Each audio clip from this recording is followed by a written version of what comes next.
Stritch walks into a bar. A bar with which she is not that familiar. She strides up to the bartender and says, "I'd like a bottle of vodka and a floor plan."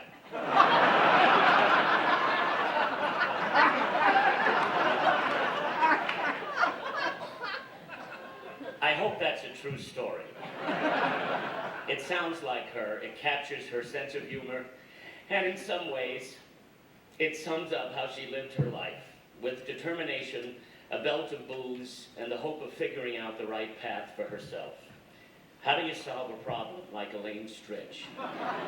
How do you hold a fucking moonbeam in your hand? This event would have pleased her to no end because, for one, it's all about her. And two, we're here because we loved her. Elaine was a legend. I have so many memories of her, and they all keep playing through my head like an award show montage. Elaine on Waiting for Godot. "Oh, Nathan, if that play isn't funny, it's one long fucking night in the theater." Elaine after seeing The Addams Family. "Whatever they're paying you, it's not enough."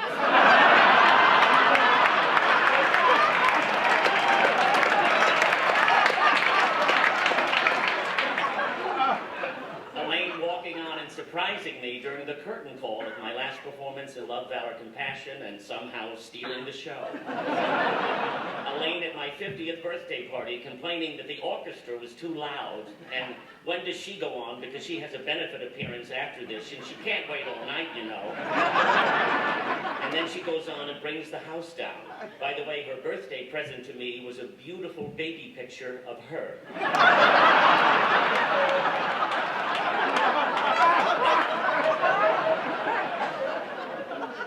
The phone rings and a man says, "Is this Nathan Lane?" I say, "Yes." He says, "Elaine Stritch is trying to reach you."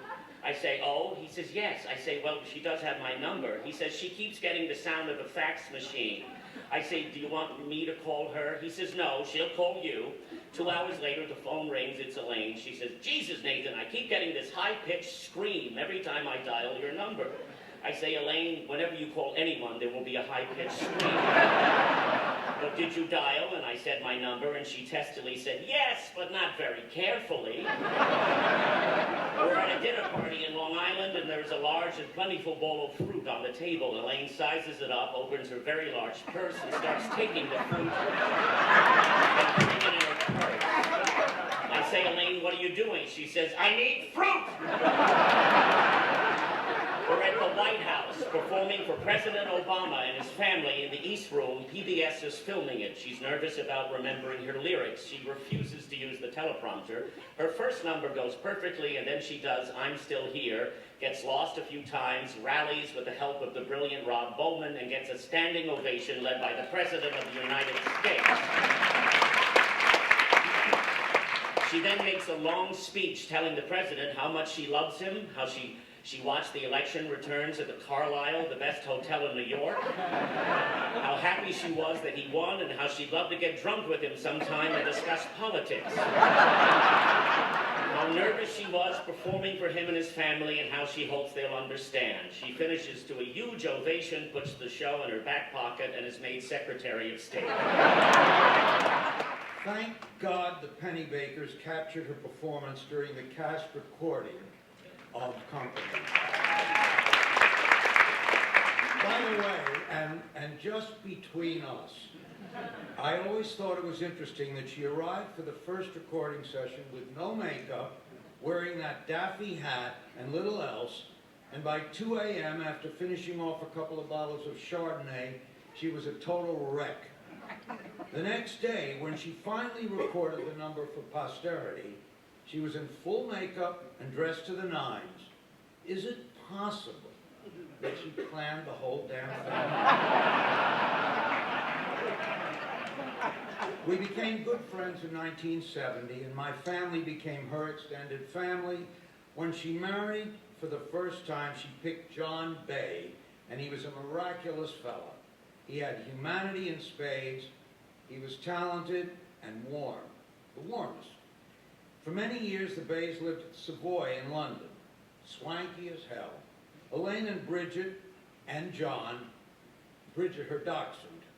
The Savoy had a strict no dogs policy, and Elaine carried Bridget around in a large tote, Bridget's head sticking out of the bag to see and be seen. Always ritzy, Elaine lived in style, but though she was built for fashion, she preferred her signature silk blouse and black pantyhose, revealing the longest, slimmest legs and a hat.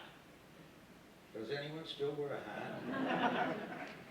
Of course, she should have won Tony Awards for Bus Stop Company, the revival of Albie's A Delicate Balance. But she had to wait till her one-woman show. So, here's to the girls on the go. Everybody tries. Look into their eyes and you'll see what they know.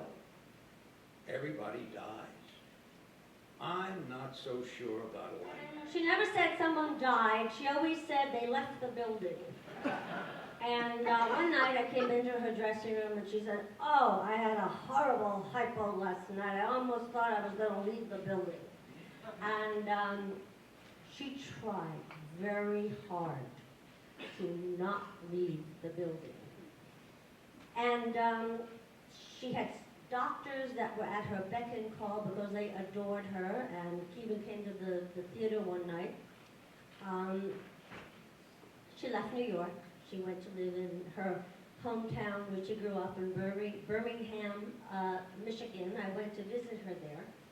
And when I got home, I would talk to her on the phone, and we would talk, and I would say, "How are you?" And she goes, "No, I'm not so good." And then we'd talk to her, and then she goes, "Wait, I'm getting confused." She didn't like that. She didn't like getting confused.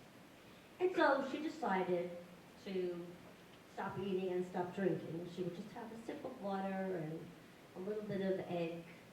And so basically, she exited the world the way she lived her life, which was on her terms and very peacefully. So I have to say that on her terms, Elaine Stritch has left the building. Bunga, bunga, bunga, wanna live.